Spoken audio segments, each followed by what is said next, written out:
Olá, bem-vindo ao podcast Em Direita Londrina com Nelson Tsukahara.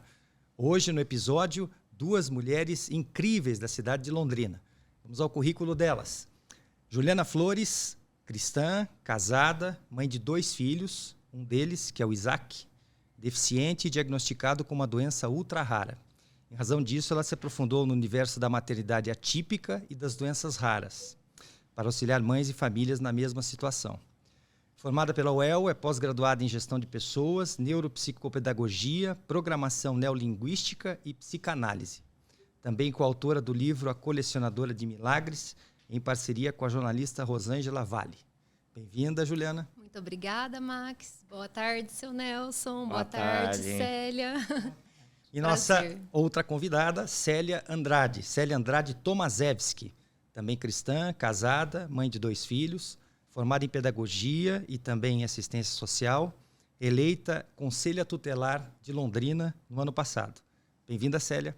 Muito obrigada, é um prazer enorme estar aqui. Só ressaltando, eu sou pedagoga, não sou assistente social. Só esse detalhe. Assistente social na prática. Na prática. Aí, nós somos, né? Então tá ótimo. E o seu Nelson Tsukahara, que é o idealizador desse programa, desse podcast, que é empresário, administrador, agricultor, mora em Londrina há 64 anos. Exatamente. Fundador da Londrivete em 1993 e que quer discutir os problemas da cidade, os diagnósticos para o futuro, para que tenhamos uma Londrina mais forte de novo em breve. Bem-vindo, seu Nelson. Muito obrigado. Olha, gente, é uma alegria, né, ter 2 pessoas aqui, 2 mulheres, né, lindas, inteligentes, né? Esse mês de março, todos nós sabemos, dia 9, né, nós tivemos, né, a homenagem às mulheres. Eu, como a Ju, a minha amiga, né, a Célia também, eu não pude, assim, homenagear, né, assim, fiz pela mídia, por WhatsApp, enfim. Então, hoje eu quero homenagear as 2, né, com esses buquês de flores aqui. Obrigada. Que lindo. Célia, me puxa aquele lá. Eu vou passar aqui para a Ju também. Para a Ju! Aí, Ju! Né? Pode deixar do lado aí, acho que não vai ter problema nenhum. Enfim. Vamos começar o nosso podcast, né, Ju? A gente sabe que você teve uma batalha aí, né, com o Isaac, seu filho, onde está com 11 anos, que tem assim, uma doença, né, muito rara, né? Então eu perguntaria, o que é ser uma mãe atípica? Seu Nelson, ser uma mãe atípica é quando você é mãe de uma pessoa, uma criança com deficiência. Então, a doença rara não torna o meu filho deficiente. O que torna o meu filho deficiente são as sequelas que a doença rara deixou, né? Muito bem explicado. Isso é ser uma mãe atípica. Ju, você podia contar um pouco como é que foi essa trajetória, né? Ele nasceu, depois, né, o que aconteceu, enfim, entendeu? O Isaac, ele nasceu em 2012, né? E até então eu nunca tinha tido experiência com alguma pessoa com deficiência. Eu me lembro que mesmo durante a escola, enfim, nunca cresci com alguém com deficiência. E o Isaac nasceu normalmente. Ele teve parto cesárea, ele se desenvolveu normal até os 9 meses. Até os 9 meses ele era uma criança dentro da linha de desenvolvimento normal. E com 9 meses ele teve uma infecção viral boba. A gente não sabe se foi resfriado, o que foi, né? E essa infecção viral foi gatilho para um gene do DNA dele se manifestar. Então, ele foi diagnosticado com encefalite viral, que é quando o vírus atinge o encéfalo, faz o estrago lá. Então, é uma encefalite, mais ou menos igual a meningite. E ele teve esse diagnóstico. Até então, encefalite viral não é algo raro, é algo normal. Pode acontecer com qualquer pessoa. Porém, passado 8 meses, ele teve uma nova infecção viral, ele teve uma infecção de garganta. E quando ele teve essa infecção de garganta, o mesmo quadro que se apresentou no começo, se apresentou agora. Então, ele foi novamente para uma UTI com mais lesões cerebrais. E os médicos falaram, bom, não tem a possibilidade de ser uma nova encefalite. Então, a gente vai ter que investigar por que essas lesões cerebrais estão acontecendo nele. E foi onde a gente ficou em torno de 6 meses aí fazendo exames, mandando exame para São Paulo, para Curitiba, para Brasília também foi, para a gente entender o que acontecia, Até que a gente chegou ao diagnóstico muito raro, assim, a gente crê que é 1 para cada 10 milhões de nascido, mais ou menos, né? De uma mutação num determinado gene no DNA dele. E esse gene, para se manifestar, o gatilho é contato com infecção viral. Então, digamos assim, meu filho não pode ficar doente por vírus, porque se ele ficar doente por vírus, pode ser gatilho para esse gene se manifestar e agredir o cérebro dele e causar novas lesões neurológicas. Eu sei que você, né, conhece a história, né, do Isaac. Eu tive a grande alegria de conhecer pessoalmente. Ele sempre via nas mídias, né?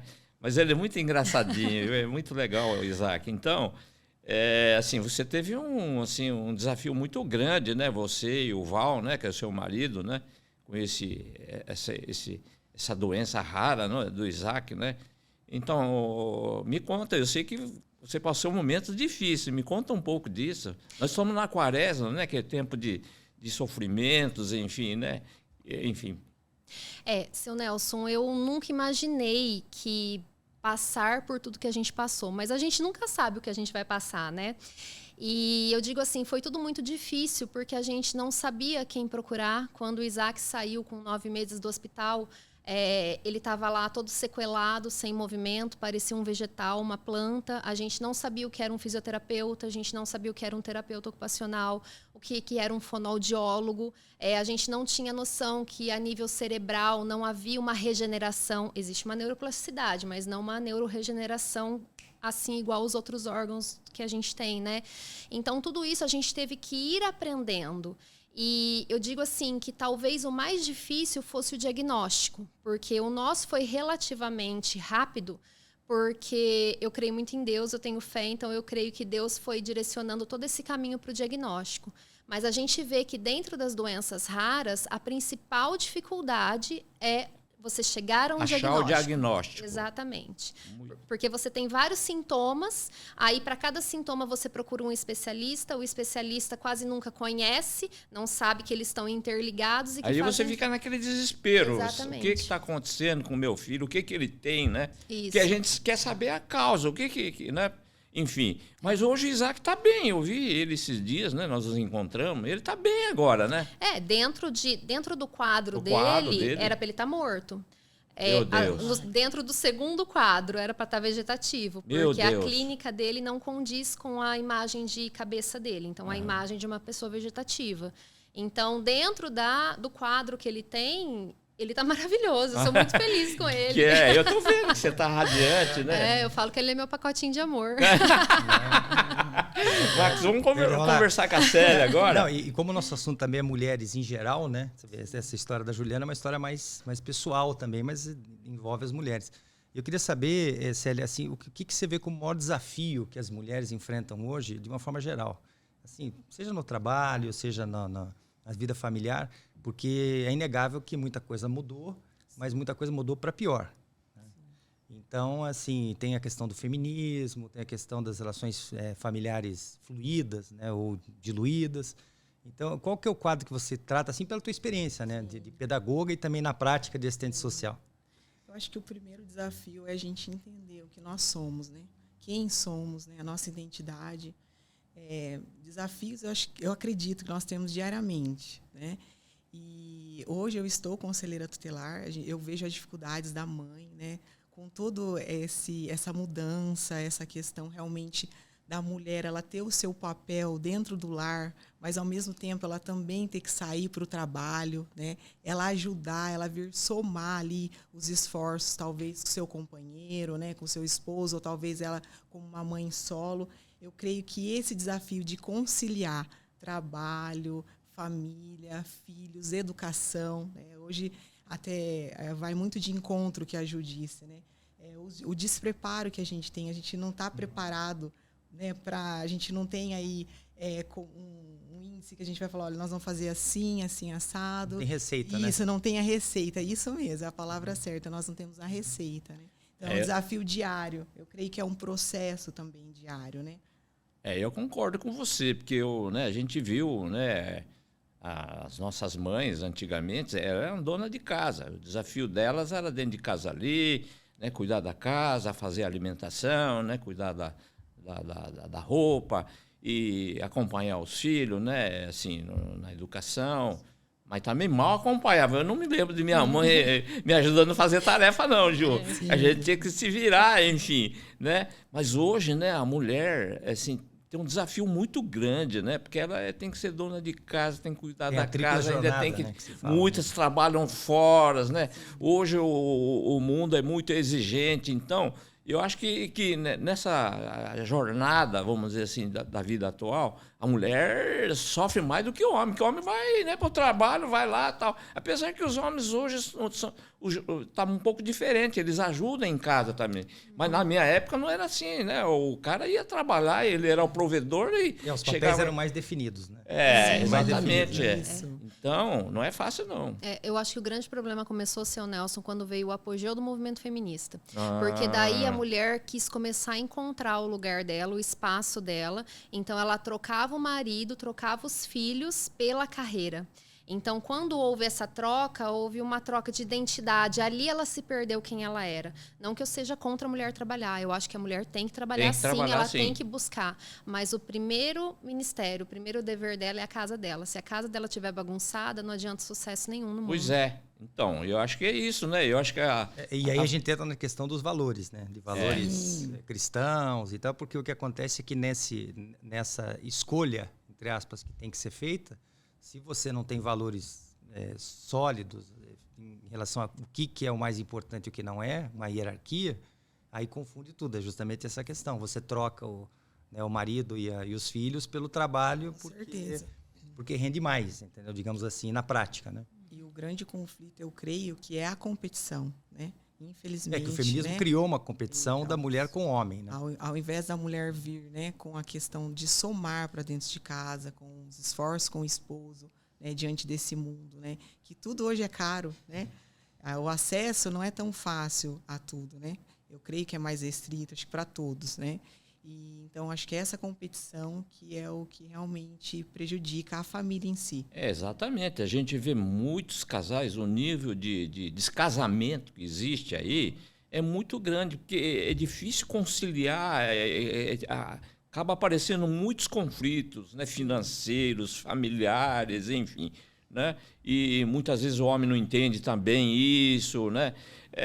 Cria uma disputa na prática, exatamente, né? Porque fica uma disputa desde quem ganha mais até quem que decide as coisas e tal, e aí a comunhão vai se desfazendo, né? E aí eu até falei com o seu Nelson um dia, acho que a gente estava conversando sobre esse assunto, que tinha um estudo mostrando que os casamentos estão durando 10 anos. O primeiro. Porque daí já tem o segundo, que dura menos de 6. Falei pro Nelson. E já tem o terceiro, que dura menos de 3.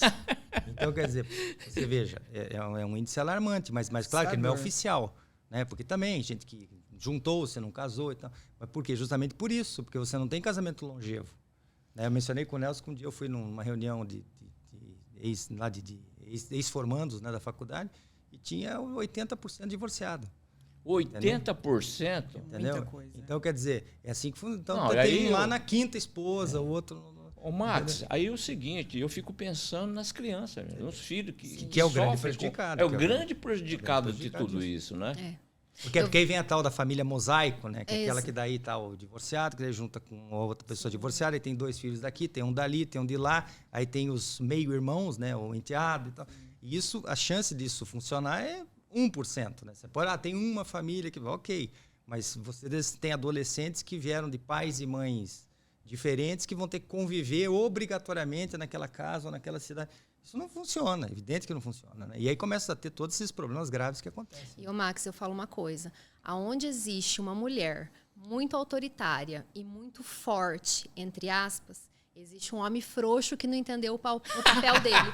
Mas isso é verdade, seu Nelson, porque o homem não adianta só jogar nas costas da mulher. O homem, ele tem que entender o papel que ele desempenha dentro da casa também e não se abster de tudo, porque senão a mulher vai tomando a frente de tudo, vai fazendo as coisas acontecerem e aquele homem perde seu papel dentro do casamento. É aquela coisa que acontecia antigamente, né? Que você falava, você vai falar com o seu pai. Hoje você fala, vai falar com a sua mãe. Né? Quer ver isso? Fala com a sua mãe. Então, mas aí também se abstém da autoridade. E aí aonde, Ju, vem, né? A mulher sábia edifica a sua casa. Exatamente. Né? Que está na palavra de Deus. E é aonde ela tem que ter essa sabedoria até onde ela vai. Né? Até onde é o seu papel. Exatamente. Então, em relação, né, esse esse problema que você teve, né, com seu filho, o Isaac, como é que foi, né, o atendimento do SUS, né, atendimento a esse tipo de criança que tem doenças raras, né? Teve apoio da prefeitura, enfim, você poderia falar um pouco disso? Seu Nelson, eu acho que quando a gente está ali no desespero, a gente não quer pensar em nada. A gente só quer o melhor pro nosso filho. Com certeza. Então, tanto que eu e o Val, a gente faliu. A gente vendeu casa, a gente vendeu carro, porque a gente foi custeando tudo de forma particular. E por ele ter plano de saúde, anos depois a gente acionou a justiça para as questões legais que ele tinha direito, né? Então, assim, a gente conseguiu tudo a nível particular e de plano de saúde. Porém, eu tenho muito contato com mães que fazem que fazem uso do SUS e assim, eu entendo que o SUS é bom em várias coisas para a população, entendeu? A gente é o único país que tem esse serviço, né? É verdade, aqui, né? é verdade. Japão, Estados Unidos também não tem. Exatamente. Então, a gente tem esse serviço e ok. Mas, mesmo dentro do particular, a gente já não tem tudo que a gente precisa. Você imagina, então, num serviço público. O ano passado, em 2022, quando eu estava na campanha para estadual, uma mãe de Ibiporã chegou até mim. Fazia 5 anos que ela estava na fila por um sequenciamento de exoma, que é um exame genético, é um mapeamento, um dos melhores que tem, para investigar uma determinada doença genética no filho, e ela ainda não tinha conseguido. Ela estava na fila de um hospital. Hoje a gente vê... Há uns 2 meses atrás, eu tive a informação de que, pelo Pequeno Príncipe, tinha 5 mil pessoas esperando para fazer exame genético, entendeu? Então, a saúde grita, não é para ontem. Então, essa questão do diagnóstico, a gente tem algumas doenças que, se você conseguir descobrir o quanto antes, você consegue reverter. Tá certo que são 4% ali de doenças que você tem um medicamento para usar.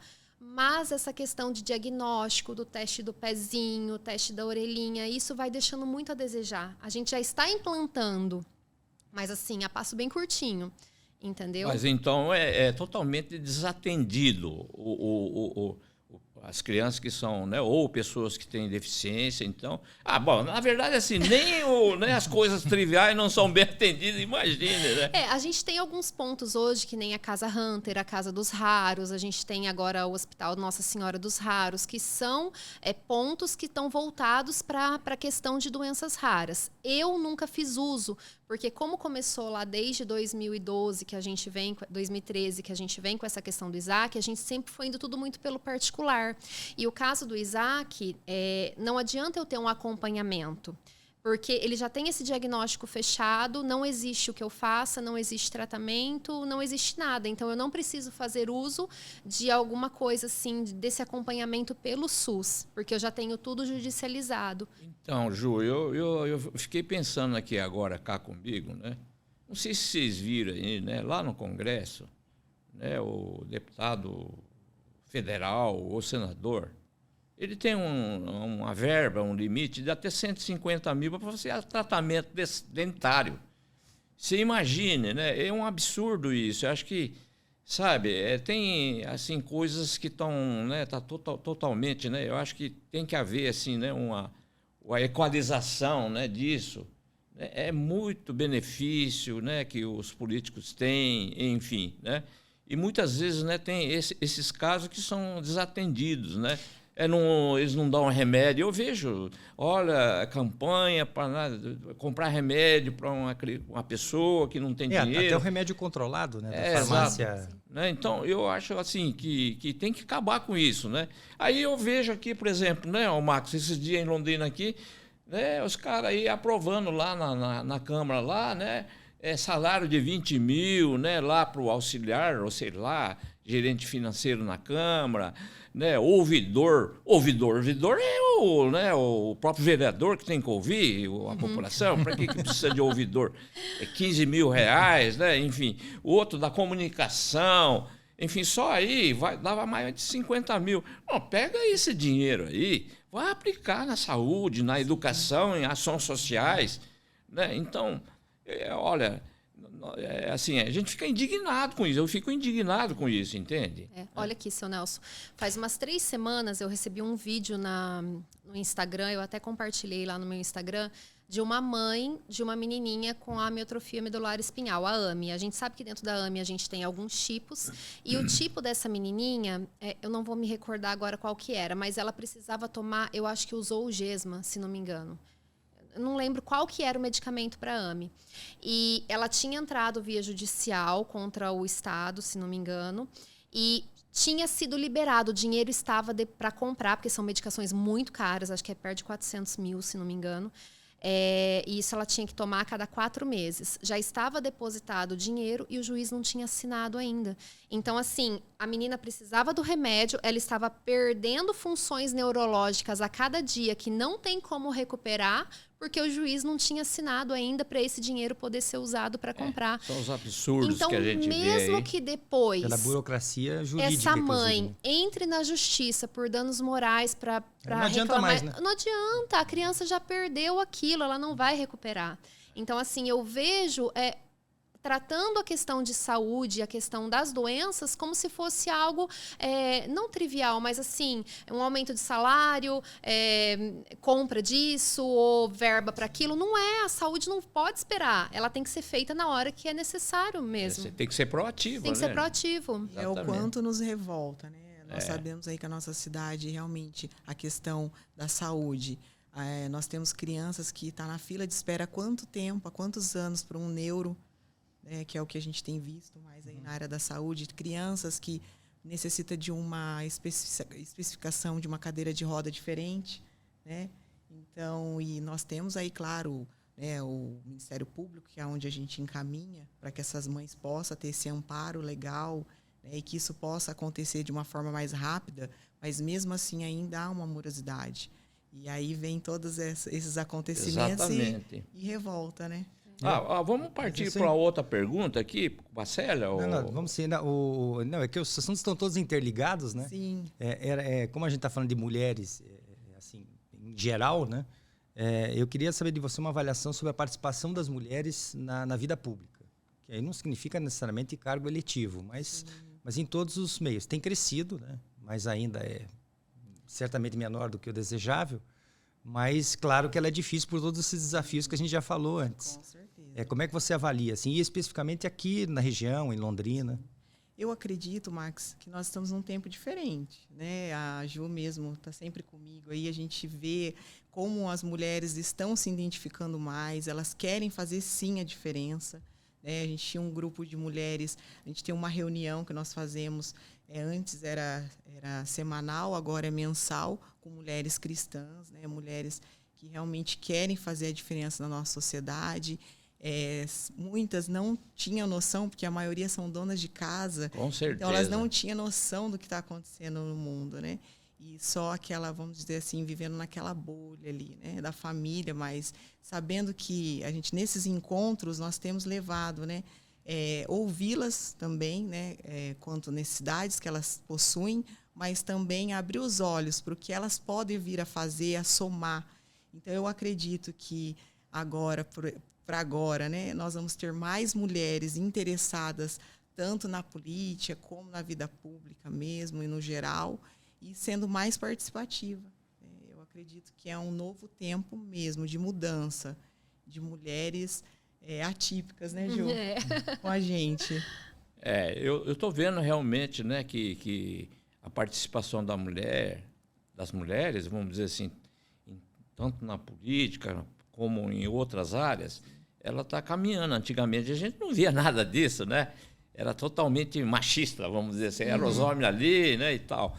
Mas eu acho que tem muito a avançar ainda, sabe? Eu creio que por causa dos desafios da mulher. Sim. E até porque me parece, não quero te cortar, mas até porque me parece que a própria mulher começa a ver os malefícios que as políticas públicas podem fazer na família, né? Sim. Então, a questão de escola, de ideologia de gênero. Com certeza. Então, assim, aquilo que não era um problema supostamente dela, né? Isso aí deixa que o pessoal resolve. Mas começa a interferir na vida íntima, na vida familiar, que é essa intromissão do Estado na vida privada. Sim. Né? E como diz, a mulher, ela é uma leoa, não mexe com a cria dela, hein? Não é bem isso, né? É bem isso. E ela tem se levantado mesmo. E até por esse motivo, né? Porque aí o problema começa a atingir diretamente, né? Então, aí no caso das mulheres de baixa renda, né, em locais de insegurança pública, começa a perceber que a criança é cooptada pelo crime, então, quer dizer, tudo começa a ter impacto, né, na vida social. E aí você tem que resolver por meio da política. E a mulher, ela tem garra, né? Eu creio que quando ela quer alguma coisa, ela, né, conquista, ela vai atrás. E eu acredito que ela vendo essas diferenças, eu falo que é uma discrepância de valores que a gente tem na sociedade, né? E se ela não se levantar realmente, né, para o bem, né, para fazer a diferença, ela está percebendo que nada vai mudar e cada dia tem piorado. Eu creio que realmente é um passo que ela precisa dar para que aconteçam as coisas também à sua volta, né? Senão vai ficar na mesmice. E eu vejo assim que, de uma maneira geral, né, assim, a mulher, né, tem uma característica diferente do homem, né? O homem, ele é muito agressivo, e a mulher não, a mulher tem uma visão mais assim, sabe, de amor, vamos dizer assim, assim, sabe, de bondade, né? O homem muitas vezes ele é durão, né? Porque existe uma psicologia diferente, né? Isso. Masculina e feminina, né? Então, por isso que tem que haver a participação da mulher para dar uma equilibrada nesse, né? No ambiente. Exatamente. Agora, político, por exemplo, eu vou entrar porque, né, assim, a gente está aí também trabalhando em direito à Londrina, no sentido de endireitar também, né, a política, né? Endireitar, por exemplo, né, Londrina, desses 20, 30 anos, não tem andado direito. Isso que é a grande realidade, no desenvolvimento econômico, na representatividade política, né, enfim, se a gente for falar aqui, nós vamos ficar o dia inteiro falando sobre as coisas que não têm andado de direito em Londrina, né? Então, você veja a mulher, para mim, eu vejo na política, né, o próprio homem tem dificuldade na política, né? Eu vejo assim, muitas vezes, né, tem um candidato, Max, né, que ele é um cara de direita, ele é um conservador. Aí tem os partidos de direita, ele não consegue espaço. Por isso que muitas vezes você vê um cara que é bom tal e num partido de esquerda. Porque não se dá espaço pro cara. Né? Que a política também é muito autofágica. Né? Autofágica, então, competição, né? Eu acho que esse é um problema também, entendeu? Né? Na política. E a mulher, então, pelo amor de Deus, aí ela vai ficando em terceiro, quarto lugar. Se o próprio homem quer se posicionar, por exemplo, num partido de direita e conservador, não acha espaço, né? Imagine a mulher. Né? Então, assim, precisa haver assim, um equilíbrio de tudo isso, né? Mas eu acredito que essa questão de servir, né, de serviço mesmo, eu acho que a gente está aqui para servir. Exato. E a mulher tem esse papel, acho mais relevante, né, desde sempre. Que já é natural. Sim, já é natural. Se a gente pegar histórias, né, passadas até na Bíblia mesmo, né, a gente vê a própria Maria, mãe de Jesus, o quanto ela serviu. A Débora, que foi uma juíza, né? Você pensou, naquela época, ser uma juíza, ser uma conselheira. Né? Então, como que a mulher pode fazer a diferença hoje, né? Olha, né? Então eu creio que... E, aliás, se chama servidor público, né? Qualquer pessoa que tem cargo público, né? O próprio Jesus, foi ele quem serviu, né? Os apóstolos, lavou o pé dos apóstolos. Né? Então, sem dúvida. Tem exemplo melhor que isso. O que está deturpado é esse conceito do serviço, né? Você está se servindo e não servindo. Isso. Né? Ju Flores. Ju tá pertinho das flores aí, Ju Flores.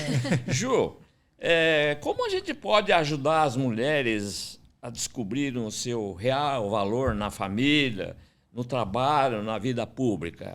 Eu acho que o primeiro passo para a mulher é o autoconhecimento. É ela entender quais são os pontos fortes, quais são os pontos fracos dela. E como a minha base é cristã, é ela entender para que ela foi criada. É ela entender que ela não foi criada para competir com o homem, mas para ajudar o homem nesse processo. Ela entender que ela não precisa ganhar mais que o homem, nem competir com ele para provar que ela tem valor dentro de casa. É entender que o papel dela enquanto mãe vai mudar mais uma sociedade do que se ela deixar os filhos em casa em favor de um emprego que ela ache que é bom, digamos assim.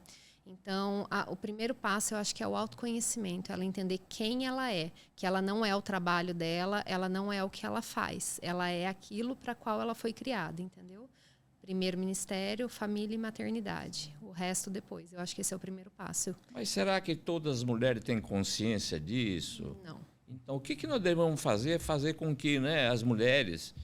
Eu sei que tem mulheres aí que têm condições socioeconômicas, né, e não têm condições assim, né, de ter uma formação, né, enfim, de chegar a ter, né, assim, ter esse conhecimento.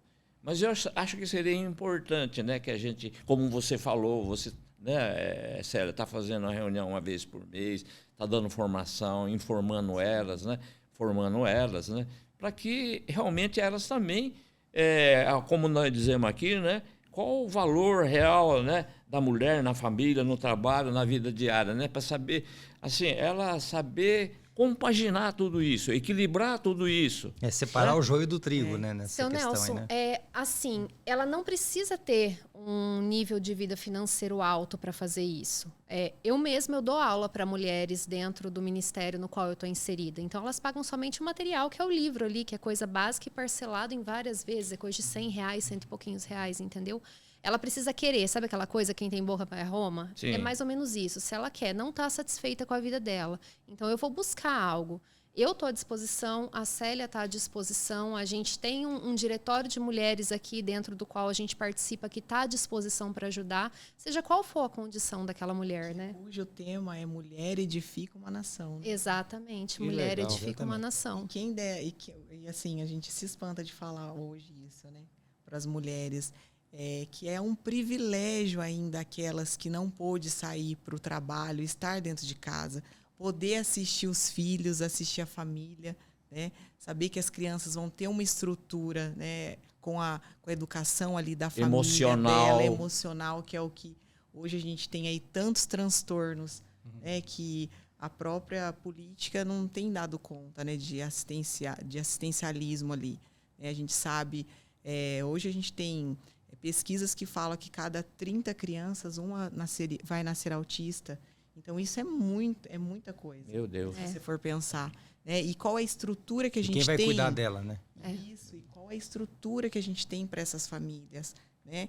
Muitas mães, às vezes, me procurou e falou, Célia, eu queria o básico, que o meu filho tivesse ali a noção do básico, que é o levantar, escovar os dentes, arrumar uma cama, né, Gil, para uma mãe de autista aí de um grau severo, né?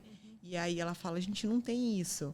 Então, olha a seriedade mesmo. E o quanto a gente precisa estar, né, a gente trabalhando juntas mesmo para ter um resultado né, de excelência e para poder acompanhar essas famílias. Dentro do autismo mesmo. O autismo é uma deficiência. A gente às vezes separa, né, autista de deficiente, mas não. O autismo está dentro da deficiência também. Hoje, para os autistas, a gente tem a Lei Berenice Piana, que ela é uma lei federal e ela vem a dar um respaldo para os autistas, que todos eles têm direito a terapia, tratamento, enfim, uma série de coisas, professor de apoio na escola. Só que a gente tem uma lei no qual o município não está estruturado para atender. Então, hoje a gente vê várias mães que estão requerindo aquilo que elas têm direito por lei federal, mas que não existe uma estrutura para favorecer elas desse jeito dentro do município. Eu não digo que isso é só a nível de Londrina. Vereador, hein, Nelson? Isso é a nível de vários lugares, porque o que a gente vê? Não adianta você empurrar com a barriga, porque cada vez mais cresce, não só o autismo, mas outros tipos de transtorno também, outras síndromes também. Vai aumentando o gargalo. Né? Exatamente, o gargalo vai ficando. O gargalo que tem gente que fala que não existe, mas vai ficando cada vez maior, entendeu? Então, eu acho que hoje é a gente pensar nisso. Como que eu poderia fazer mais centros de tratamento? Como eu poderia abrir mais concurso público para professor? Eu poderia construir mais escolas especializadas, porque eu também sou a favor de ter escola especializada, porque eu acho que nem todo deficiente vai ser da inclusão, entendeu? Às vezes ele precisa de um aporte maior. Então, é nisso que a gente tem que pensar, sabe? Senão a gente não vai conseguir cumprir a lei que já está estabelecida. Ô, Ju, nós estivemos conversando, você está falando no autismo, né? A gente vê muitos, assim, alguns políticos, né, que não está bem intencionado, vamos dizer assim, né, que acaba usando, né, o autismo e tal, né, para trazer assim, visibilidade para ele, fica prometendo coisa que não dá para cumprir. Você não viu isso nessas suas andanças aí com o problema do seu filho? Eu vi. Eu vi Na muito. verdade, você vê, né? Na verdade, a gente vê direto isso. Isso não Meu só... Deus, isso é revoltante. Não só eu acho. aqui, eu participo de grupos no Que Paraná. quer se aproveitar da causa, né? Eu participo de grupo aqui dentro do Paraná, participo de grupo em Londrina, participo de grupo a nível de Brasil. E a gente vê isso em toda localidade do Brasil. Quando vai chegando a época de eleição, a gente vê políticos entrando nas áreas que mais precisam. Porque as mães estão desesperadas.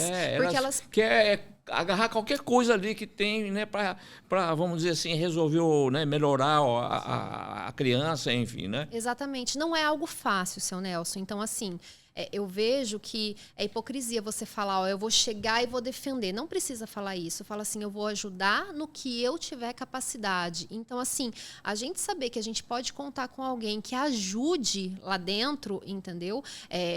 Que nem mesmo a última primeira-dama que a gente teve, ela deu visibilidade para doenças raras.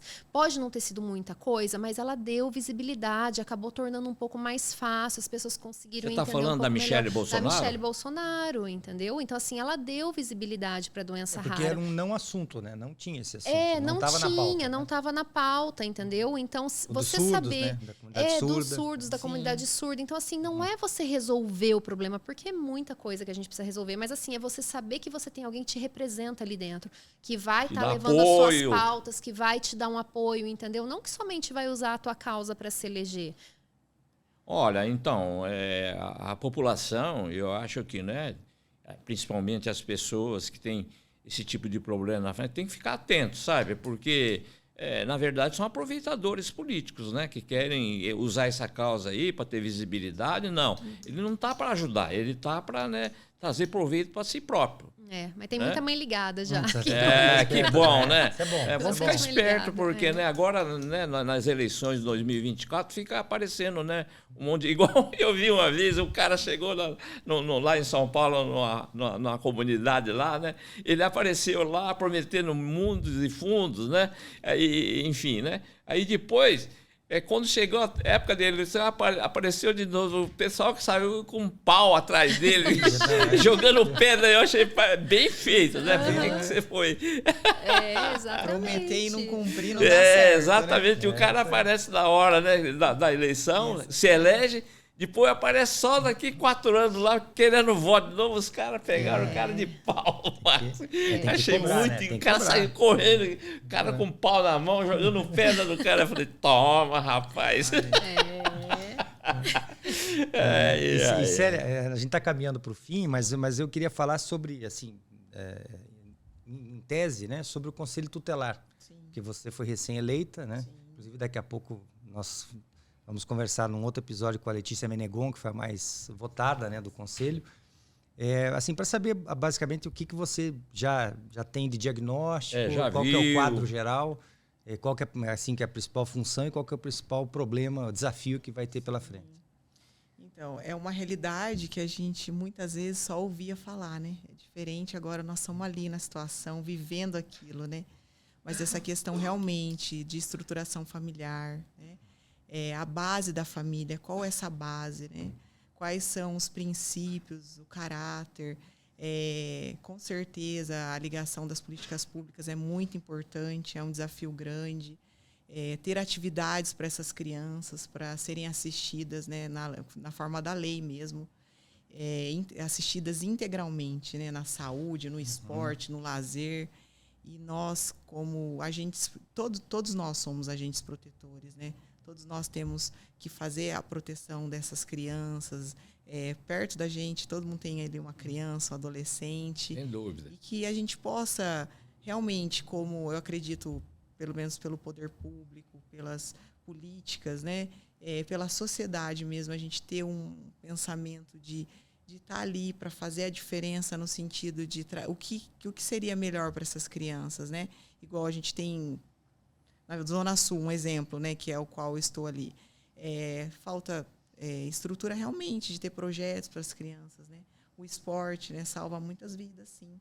Né? Porque ali é onde eles estão protegidos, né? Muitas um período integral. Vai para a escola ela está protegendo a criança. Isso é... A escola é fundamental na vida ali da criança, né? Então, Muitas vezes é onde ela se alimenta, o único alimento que ela tem, né?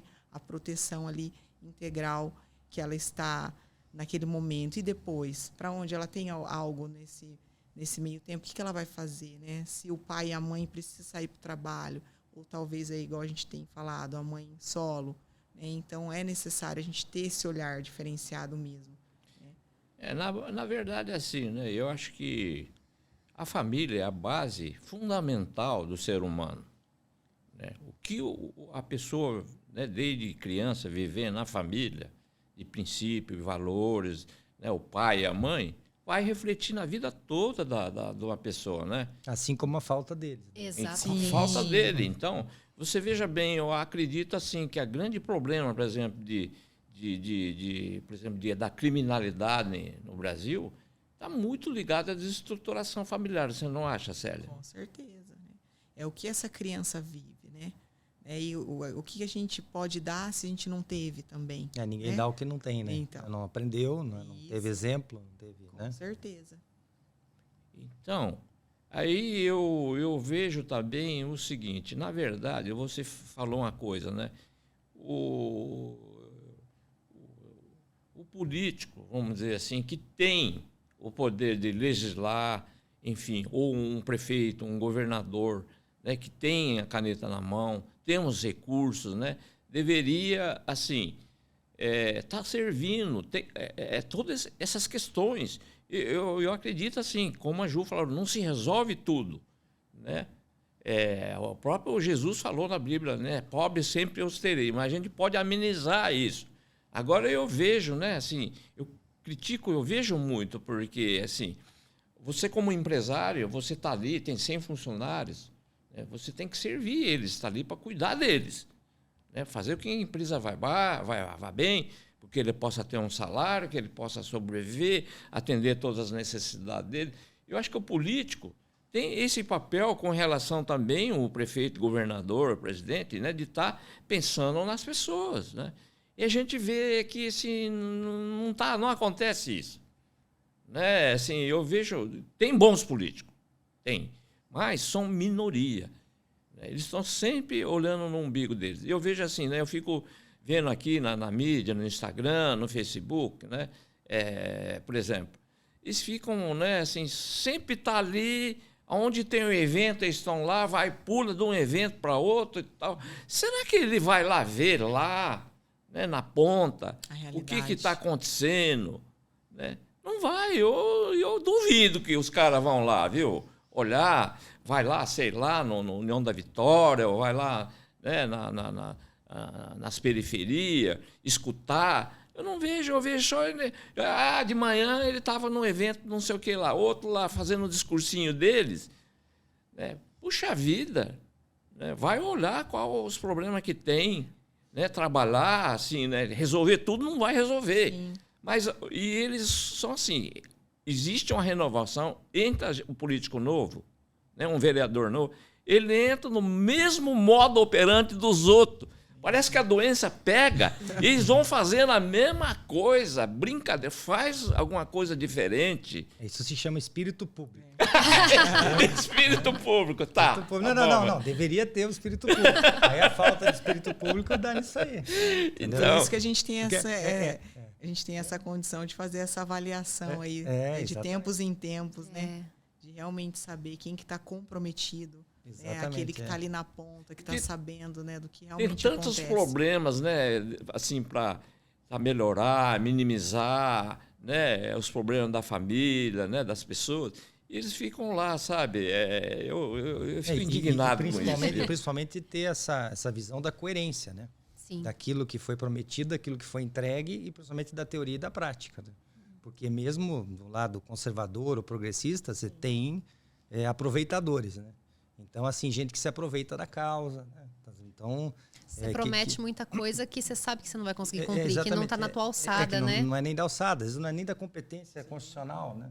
Então, você vai falar da segurança pública e outra, né? Deixa eu te cortar agora. Essa semana eu e o Max estivemos em Curitiba, né, Max? Sim. Ficamos lá um dia. Né? Aí a gente começou a perguntar lá, né? O Greca, o prefeito de Curitiba. Até, porque o Max também foi de Curitiba, morou 20 anos, agora ele está radicado aqui. Eu falei assim, quem foi o melhor prefeito de Curitiba? Ele foi o Greca. Eu falei, mas por quê? Porque ele fez. E é verdade. Eu tenho uma irmã lá, eu cheguei lá, ela é a política, ela não entende nada. Eu falei assim, o que você me fala do Greca? Ele fala assim, ele é bom. Ele não fica falando, mas faz. Né? Ele não fica aparecendo lá muito. Ele aparece sim, lógico, como prefeito. Ele tem que aparecer em alguns eventos. Mas ele quase não aparece, mas faz. Fala um pouco disso. Não. E até porque teve 3 mandatos, né? Então, tudo bem, mas é pior ainda. Cara. Então, exatamente. Agora, e até por isso, porque você, em que tese, assim, não sou fã da visão política dele, mas evidentemente ele vem de uma escola, que era aquela escola do Jaime Lerner, né? Que é uma escola de urbanistas, de arquitetos e tal. Então, claro, Curitiba tem um monte de problemas, né? Ainda, porque também está com 2 milhões de pessoas, né, hoje em dia. Mas, evidentemente, tem entregas concretas. Quer dizer, até não exatamente neste mandato, mas em outros, porque foi 2 vezes, depois uma, depois voltou. Mas claramente é uma pessoa que é vinculada com a cidade, inclusive é curitibano, conhece tudo. Até eu brinquei com o seu Nelson, que ele faz poemas de quem fundou Curitiba, do Rio Belém. Mas você vê, é aquela pessoa que vive ali. Entendeu? Até falei para ele que às vezes acho que voos mais altos não tem, por quê? Porque está muito radicado ali. Entendeu? Mas isso, por um lado, pode ser crítico, mas por outro é bom, porque você tem que ter um prefeito, um deputado, um governador que está enraizado.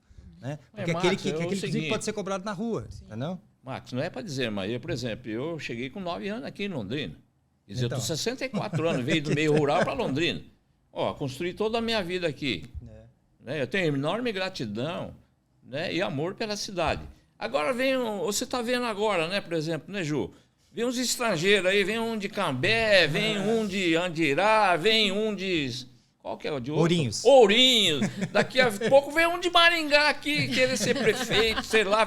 É brincadeira, né? Eu acho que tem que ter uma pessoa que é de raiz aqui de Londrina, né? Que viveu a vida toda aqui, né? Que vá defender realmente, né?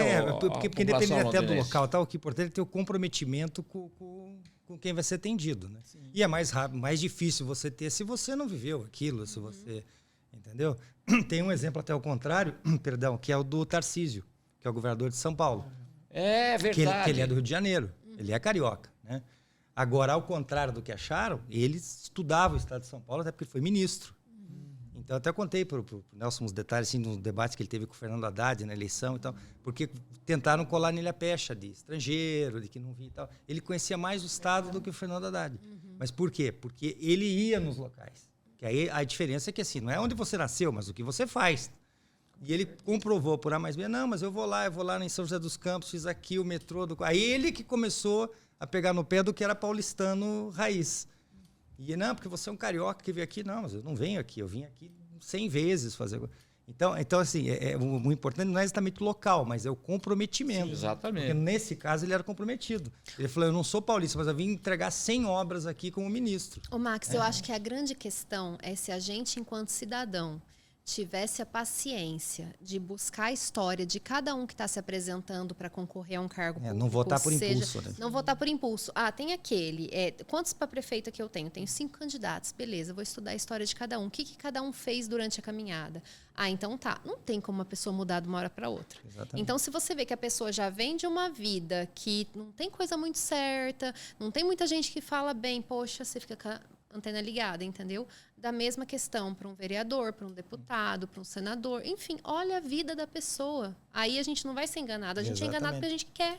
Ju, eu concordo com você. Porque decide o voto na última semana, nós falamos disso exatamente. também. Eu concordo com você. Quem disse na última semana, na época do... Exato. Então, eu vejo assim que o Brasil... tem que ter essa racionalidade que você está falando.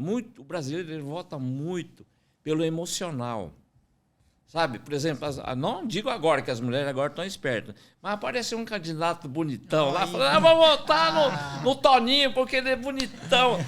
Tem dó, eu conheço um Deus. bairro daqui de Londrina, seu Nelson, que durante a campanha para estadual votou o bairro peso porque o candidato era bonito. Então, aí tem um candidato, né, que chega lá, abraça, beija o cara fala, não, eu gosto dele, ele é legal. Mas não é assim, né? Tudo bem, pode ser legal, mas ele tem que ter um currículo, como você disse, né? Tem que gostar de gente também. Tem que gostar de gente também. Aí Eu concordo né? com você, que tem candidato que chega aí e nem olha pra você, né? É igual O médico, narizinho, né? Tem que gostar de gente, também senão... não, aí também não dá, né? Você tem razão. Tem que gostar. Tem que gostar de gente. Ô, Ju, nós vamos ter que terminar aqui. Eu queria ficar aqui a tarde inteira conversando com vocês, mas nós temos, né, o nosso horário aqui, enfim. Ney, pra gente eu queria encerrar perguntar para você, última pergunta para últimas. você e para as duas, né? Vamos dizer assim, como é que você vê, né, assim, a cidade e como é que você vê a representatividade política aqui da cidade de Londrina? Eu vejo que Londrina a gente só precisa de alguém que queira fazer, porque lugar para crescer tem muito. Tem muito. Londrina é uma cidade próspera, é uma cidade que tem dinheiro, é uma cidade que tem pessoas dispostas a investir na cidade, mas a gente precisa de alguém que não tranque essas portas, que abra as portas para a cidade abrir. Entendeu? Puxa vida, legal, hein? É isso aí, eu concordo plenamente com você. Né? Então, 2024 está aí, né? E o senhor falou que ama a cidade, né? Que tem uma história mesmo aqui. E você? Como é que você seu vê Nelson. a cidade de Londrina, a cidade, né? Faz uma avaliação da cidade de Londrina. O que você está vendo aí o que precisa de pessoas, candidatos aí que possa melhorar a cidade de Londrina? Com certeza, seu Nelson. Eu sou suspeita. Meu pai chegou aqui em 1900. Já pensou? 1900? 1900. Eu cheguei em Não, 1960. Perdão, ele nasceu em 1900, chegou em 1930. É muito tempo, né? Ele Então, chegou antes 94 da anos. fundação da cidade. Então aqui era só terra, mato, né? E Mas o é amor Thomas que a gente... Eske? O que Não, que é? É português, Andrade. Andrade. Andrade. E aí, quando eu nasci, ele tinha 83 anos. Meu. Me fez aqui, ó. Não só mentira. Então, é muito amor. Eu creio que é o comprometimento mesmo, é fazer o bem para o próximo, é você realmente ter conhecimento do que é necessário. Eu creio aí, como a gente tem essa ligação das famílias muito carente financeiramente falando, o que você vai poder fazer diferente, né? Porque é o que o senhor falou também, falar, a gente tem muitas, né, falácias aí. Acho que fala e bastante. pouca ação, Pouca né? ação. E todas as áreas eu creio que a gente pode somar, né? Muito bem. Tá ótimo. Vamos? Certo, Nelson? Muito bem. E só para 1 minuto, 30 segundos para cada uma, só uma mensagem para as mulheres que querem fazer mais do que podem hoje. Pode ser. Eu acredito que é isso mesmo. Mulheres fortes, guerreiras, que possam realmente Idealistas. Idealistas. Isso mesmo. Que a gente possa edificar mesmo aonde a gente está com nossos pés plantados, que é aqui na nossa cidade. Que a gente venha mesmo servir, fazer a diferença e somar para que não achar que a gente não pode alcançar algo por ser mulher, né? E ao contrário, né? O meu esposo fala que a gente vive falando que o homem é o pilar da casa. E ele fala não, que é a mulher. Então, eu acredito nisso. Se a gente não estiver bem, a casa não vai bem. Sem dúvida. Então, eu creio isso para a nossa cidade também. Com que certeza. A gente pode fazer como mulher, né? Com certeza. E eu agradeço imensamente pelo convite. Foi um prazer imenso. Muito obrigada. Imagina. E que a gente tenha aí um novo recomeço, cheio de bênçãos mesmo, de amor, né, Ju? Amém. Obrigada. Amém. Que assim seja. Então agradecemos a Juliana Flores, a Célia Andrade Tomaszewski e a você que nos acompanhou e até a próxima edição do podcast Em Direita Londrina. Até breve. Eu vou te bater, eu já tinha montado minha mensagem aqui pra mulher. Pra mulher, a mensagem pra mulher. Era ela, eu já tinha montado. verdade. Eu joguei Ju, achei que você ia entrar. Que eu achei que era só Não, fica tranquilo, tá bom. Mas não falou do livro também? Não tem problema. Não, mas foi. Em Desculpa, paz. que eu fiquei ideia que ela ia falar. Eu falei, né, Ju? Aí eu achei que você Não, não ia, vai Ju. você, porque você já tava falando. Eu falei, já engata e já fala. Não tem problema. Vai Não, mas ficou ter bacana, outras foi legal o papo, oportunidades. foi Acho que bacana foi o papo. muito legal. Pode ser, Quer pode, fazer, pode, faz. pode, que daí ele edita. Vamos ver se agora eu Encaixa o consigo, livro, né? Encaixa o livro Aí, Ju, fez, né? ó. Encaixa o livro aqui. Deixa eu pensar Ele aqui edita, agora. o Ender é mágico. Ele é mágico? Peraí, deixa eu pensar como é que eu vou fazer aqui agora. Pera lá. Fica tranquila. Tá, na Dá hora que mensagem puder ser pras na hora que mulheres, você Ju. fala, tá? E para você, mulher, que você acha que você está na sua casa como dona de casa, simplesmente como dona de casa e acha que não pode fazer nada, eu já tive no seu lugar também. Então, esse desejo que você tem aí dentro, essa vontade que você tem de compartilhar os seus sentimentos, as suas ideias com outras pessoas, ela existe, ela é real. Então, eu não estou aqui agora. Eu comecei a desabrochar faz 4 anos, quando eu decidi colocar esse livro para que outras pessoas conhecessem a minha história também. Então, se você acha que você está sozinho, eu quero dizer que você não está. A gente está aqui de braço aberto para receber você, para juntar. Teve um slogan que eu usei durante minha campanha para a questão da deficiência das doenças raras, que falava assim: separado a gente é invisível, junto a gente é invencível. E eu acho que isso cai perfeitamente para nós mulheres agora também. Quando a gente está separada, a gente é só mais uma, mas quando a gente se une, a gente se torna invencível. Sem dúvida, com Quero certeza. agradecer muito a participação, Max, seu Nelson, muito obrigada. Estou à disposição aqui de vocês. Obrigado tá a bom? você. Aí.